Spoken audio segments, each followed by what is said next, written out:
Hello, friends. I have a question for you. Could it be true that we need to celebrate in order to become stronger? Could it be true that we need to celebrate in order to become stronger? This was an inquiry that was posted by a friend of mine, Kadie Kelly. She's a music teacher and a musician through her business, Superpower of the Song. And yes, you do need to know about Superpower of the Song. I'll put her information and link down below. But I know Kadie to be a person who often poses inquiries that that open up pathways for some really important reflection for me. And this was no exception. And I answered the question immediately from my heart, from a place that felt true, but also a place that was fairly teacherly. It was a little bit of a detached place. It was like, well, this is what I know to be true about this question. And then, because we live in a universe that has a sense of humor, that we are sometimes the butt of the joke. The very next day, today, I ran into a situation that really challenged me and really called upon me to actually embody and live and practice the teaching that had come through as an alchemy of Kadie's question and the answer that had come to me. And I want to unpack that a little bit for us here, because I feel like, first of all, like there's more learning that I need to do, and talking about it with you is always valuable for me in my learning process. And also because I think there's some medicine and some value that I want to share. So the response that came was to immediately link this idea of celebration as a pathway to growing stronger in our life, as a pathway of provisioning ourselves for the journey, for the journey of life and the challenges that it brings, to the experience of gratitude. And from the context of the work that I do and the life that I live, that brought me immediately to the Reiki Precepts, which are 5 invitations that are the foundation of the system of Reiki, and that describe a potential outcome that we can experience if we are in the practice. And at the center point of those precepts is, just for today, I am grateful. And what just kind of came through as an answer to her question is that celebration is a pathway to access gratitude, to embody it, to open our system up to greater joy, so that the sensation, the experience of gratitude can flow through us more readily. And that all of the many ways in which gratitude impacts our physiology and our emotions and our spirit, then that fortify us, that provision us for the journey, that make us stronger and more capable of moving through the challenges of our life. All of that becomes accessible to us. So yes, celebration absolutely is necessary in our life for building our strength, for a lot of other reasons that we could spend a lot of time talking about. And I really invite you to share anything that comes up for you, because I think there's a lot of ways in which celebration is connected with building strength. But through this pathway of gratitude, and from the Buddhist traditions that the precepts come from, there's this kind of teaching underneath that what gratitude does for us in terms of helping us to live a life that is unattached to anger and fear, and that allows us to be true to our way and our being, and to act from a place of compassion for ourselves and for all others, that in order to do that, we need to cultivate non-attachment to the sticky things in our life. Meaning, the things that we love and that bring us joy, if we cling to them, if we hold them too tightly, if we attach to them, then they become corrupted, and we're not able to truly experience them and truly allow them to be their own whole, full self, because there's this need for them to stay a particular way when we're attached. And similarly, if we're attached to our struggles or our challenges, the places where we've been harmed, the places where we've been victimized, the places where we're afraid, if we're attached to those places, we can start making them who we are. They can start becoming our identity. They can start defining who we are, and therefore defining our behavior, defining what's actually possible for us. So, we in the system of Reiki, we cultivate a practice of non-attachment through the experience of gratitude, so that we can be true to who we are, to our way and our being, and we can allow others to be true to their way and their being. And by truly experiencing gratitude for the things in our life, the challenging things as well as the joyful things, we are able to perceive them as they are, instead of as the stories that we have about who and what they are. And that there's a freedom in that. We can't truly be grateful for something, and we can't truly celebrate something in its fullness if we're not willing to let it be what it truly is and see it for what it is and release attachment to what we need it to be. So all of that was kind of underneath this response that came. And it felt true and it felt good. And then today I ran right into one of my most difficult and challenging experiences that's in my life right now. And I shared in previous videos about kind of in February coming to this place of pretty challenging depression around these circumstances that were happening in my life, circumstances in the world around us, and also some seasonal things around winter. And that I took the month of March to really focus on kind of clearing that depression, not because it was bad to feel that way. I really believe that depression, this is a side note, off topic from our video topic here today, but I did just want to share that, like, I've come to believe that depression is actually, it's a strategy. It's a brilliant strategy. One of the amazing strategies that our system, our heart and our mind have for helping us to navigate things that are, that might be impossible or that might break us otherwise. And so depression comes in when, like, we need to be cocooned. We need to hibernate. We can't do the work anymore of living with whatever is around us. And so depression comes and, like, quiets us down and, like, slows us down and immobilizes us and puts us into hibernation. And that's a brilliant strategy for survival. And if it persists, it can become, its own form of suffering and its own form of difficulty. And so, I made the conscious decision in March to work with that, to work on clearing, coming out of that cocoon, coming out of that hibernation.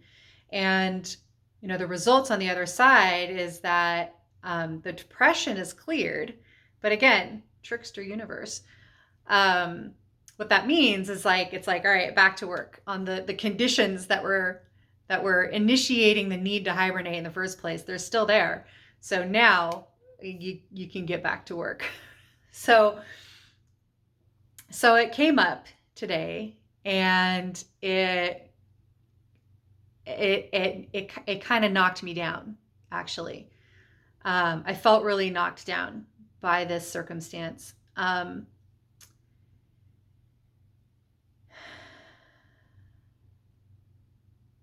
It's like, what do we do when we're knocked down? Right? We have so many options when we've been just knocked flat on our ass, when our heart has been broken, when we've failed or we've lost, right? There's so many different options that we have at that point. And what came to me in that moment was, could it be true that we need to celebrate in order to become stronger? And so I took a few breaths and I asked, my intuition, like,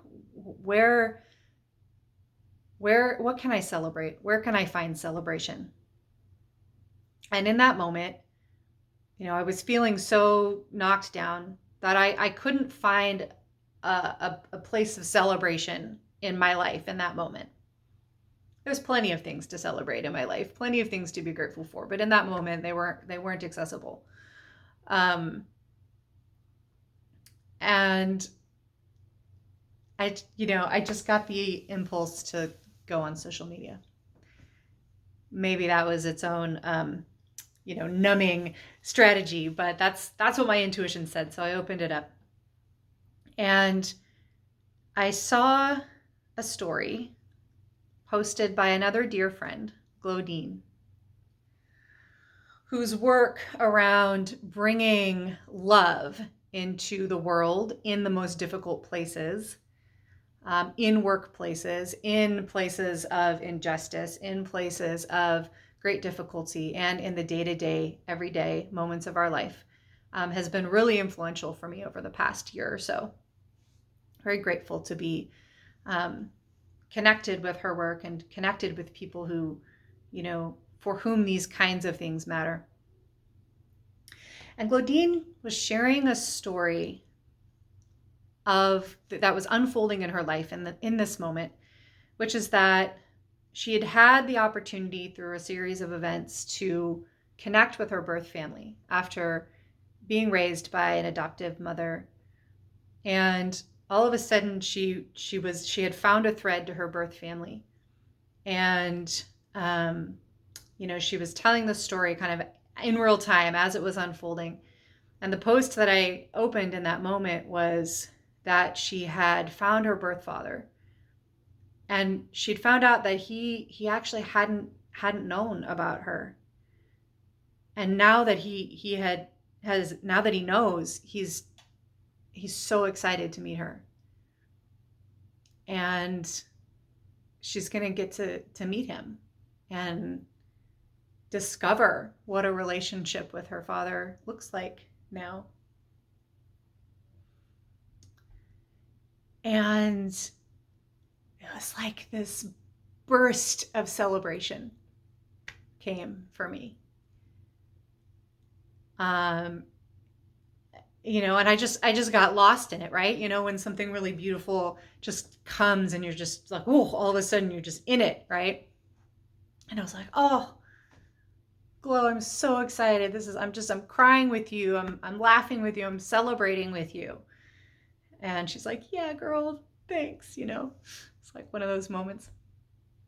And after, moving through that and feeling like, ooh, I'm excited. I'm nervous for her. I want to know what's going to happen, after kind of being with that for a while, I was like, oh, there it is. Sometimes we can't find the celebration in our own life. And so we got to look for it in our family. We got to look for it in our friends. We got to look for it in our community. We have to, reach beyond ourselves and whatever circumstances are troubling us and find where that celebration is occurring. Allow it to be in its own fullness without being attached to it. Like an attachment in this case might look like, like a resentment, like, oh, my friend is so happy right now and I'm so miserable, right? I'm attached to that. Or, I don't know, there's all kinds of unhealthy ways that could look. But if we can root down, just for today, I'm grateful. Just for today, I can truly see and feel with deep compassion for myself and for others the joyful things that are happening around in other people's lives and in my own. And I can let those things be exactly as they are. of a sudden there's this taproot that drops down into the deep well of resources that strengthen us, that fortify us, that provision us for this life. And those resources are always there because we're interconnected through the web of life, through our center, through the part of ourselves that remembers the wholeness of our true self, that remembers that we're interconnected at all times. And it can be these moments of celebration and of joy and of gratitude that drop that taproot down and help us to remember. So I had that experience. I had the experience of humbly being called upon to live the answer to this profound question that Kadie posed. It was so, so nourishing.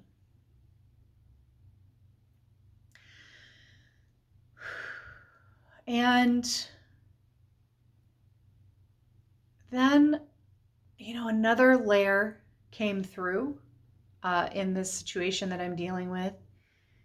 And, there was the heartache again.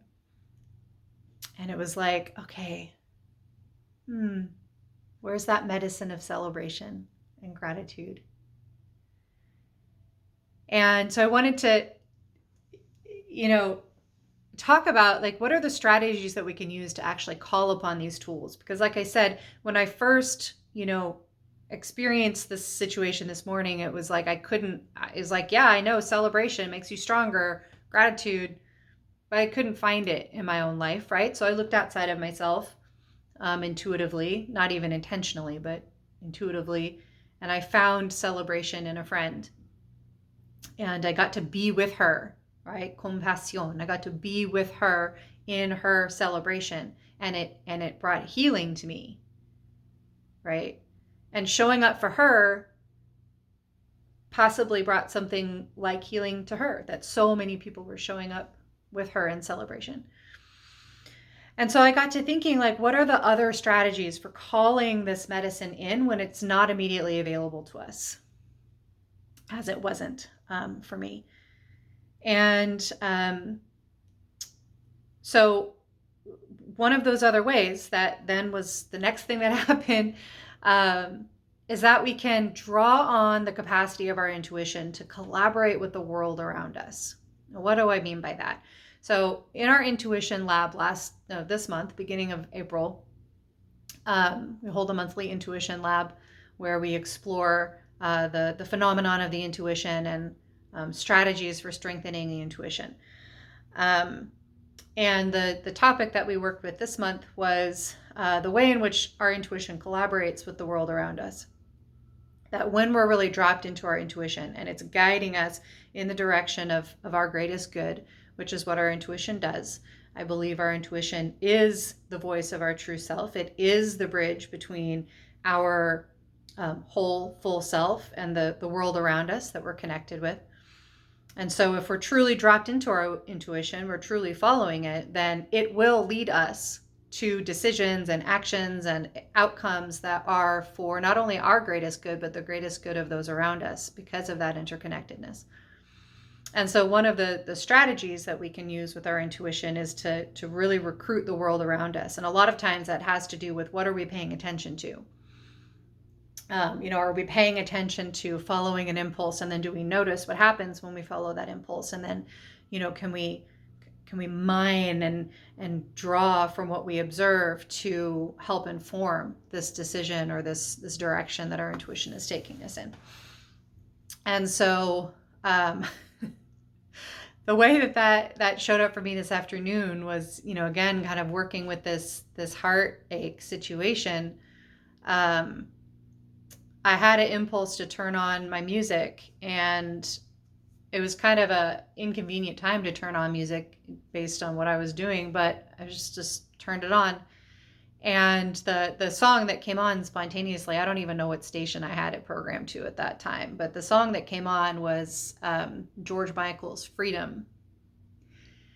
And, George Michael, classic 80s pop dance tunes, good song, enjoy it, part of my childhood. Never felt particularly moved or connected with it, but just other than enjoying it. But all of a sudden, the lyrics in this song were speaking precisely to what it was that I was experiencing, precisely to the stuck places that I was experiencing, and describing a pathway out of those stuck places.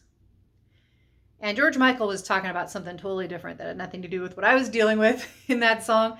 But, I don't know if you've had that experience where, a song or a poem or an art piece, which was made for whatever reason the artist intended, but it goes out into the world and it meets you in a particular moment at a particular time and place. And in that intersection between that piece of art and where you are in that moment, what you're experiencing, what you need, what your intuition is guiding you towards, there's a synergy, there's a magic, there's a medicine that happens. And that's what happened. Like this song and these particular set of lyrics just unlocked one of the locks that's like on, like just weighing me down, like heavy on my heart right now. It was just like, that one's open. Profound relief. Profound relief. That's the superpower of the song. Yeah? That's the superpower of the song. That's the magic of art. That's why we need artists. We need our music teachers. Thank you, Kadie, for doing that work. So this all just happened less than an hour ago. And so I'm feeling it, and I wanted to share it with you. And what it boils down to, I think, is that we're moving through a life that is difficult. All of us, individually and collectively, need to be provisioned for that journey. And those provisions, those resources, they come from the deep places at which we are interconnected. The deep places where my intuition and your intuition are intimately connected and both working together for the greatest good of all of life. That sounds like a big statement. It maybe sounds like a fluffy, flowery statement. Maybe it doesn't feel like it means much, but I'm telling you, it means something important. And part of what it means is that at any time, we have the resources that we need to navigate whatever the hell it is we're navigating. We absolutely do. But it takes diligence. It takes effort. It takes love and consistency to cultivate the practice to be able to reach into that taproot in that moment and retrieve those resources. And there have been countless times in my life when I have been unable to do that. And so in these moments when it's like, oh, I need a resource. I need a provision so much. And I find myself automatically drawing on those strategies to reach down and find that provision. I'm like, I have to celebrate that. Celebration makes us stronger. And I want you to have that as well. So 2 strategies here. Number 1 will just take us true. Yes, we need celebration in order to get stronger. And gratitude and celebration work in concert with each other to help to provision us. When we are feeling so stuck or so down or so depressed or so dissociated that we can't find celebration inside of ourselves, we can't find anything to be grateful for in our own life, nothing to celebrate in that moment, 2 things we can do. 1, we can look outside of ourselves to the people around us. Somebody is celebrating something. And it might take effort. It might take a moment to drop in, to really be able to join them in that celebration rather than feel like we're on the outside of it. It's another skill. But if we can look outside of ourselves, find what somebody else is celebrating and truly join them in that, with gratitude, letting it be exactly as it is and not what we need it to be. That's our source of provision. Alternately, we can drop into our intuition, again, just taking a couple of breaths down into the belly. And if you want to learn more practices about how to do that, join us for Intuition Lab. I'll put the information in the description. And follow your impulse. Look into your environment. Find, reach for something that calls you. In my case, I reached for my phone, I turned on Pandora, and this key opened up and unlocked my heart in that moment. Sometimes it's, we'll open a book and some passage will do this, or look outside and the movement of birds in the sky will do this. Nature is full of this kind of medicine all the time. When we can't find celebration and gratitude inside, it's probably just at arm's length somewhere in our environment, in our community, because we are interconnected. We are a connected community of hearts. And whatever medicine, whatever provisions, whatever nurturing is needed is available.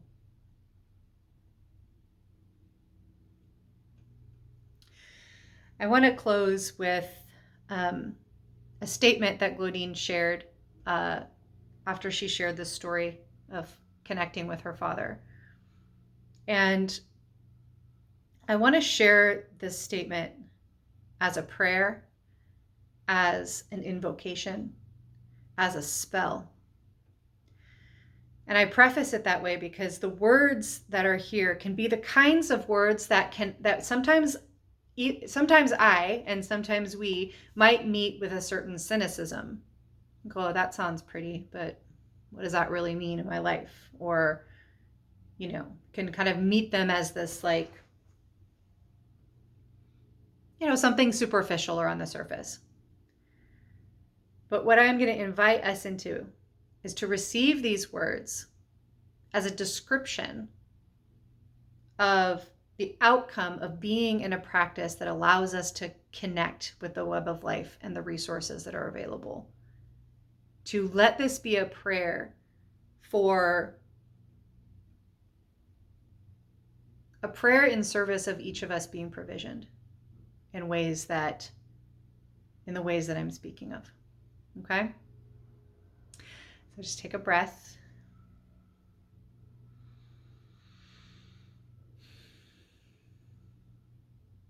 Today I choose to live with gratitude for the love that fills my heart, the peace that rests within my spirit, and the voice of hope that says, all things are possible. Today, I choose to live with gratitude for the love that fills my heart, the peace that rests in my spirit, and the voice of hope that says, all things are possible. Glodean Champion.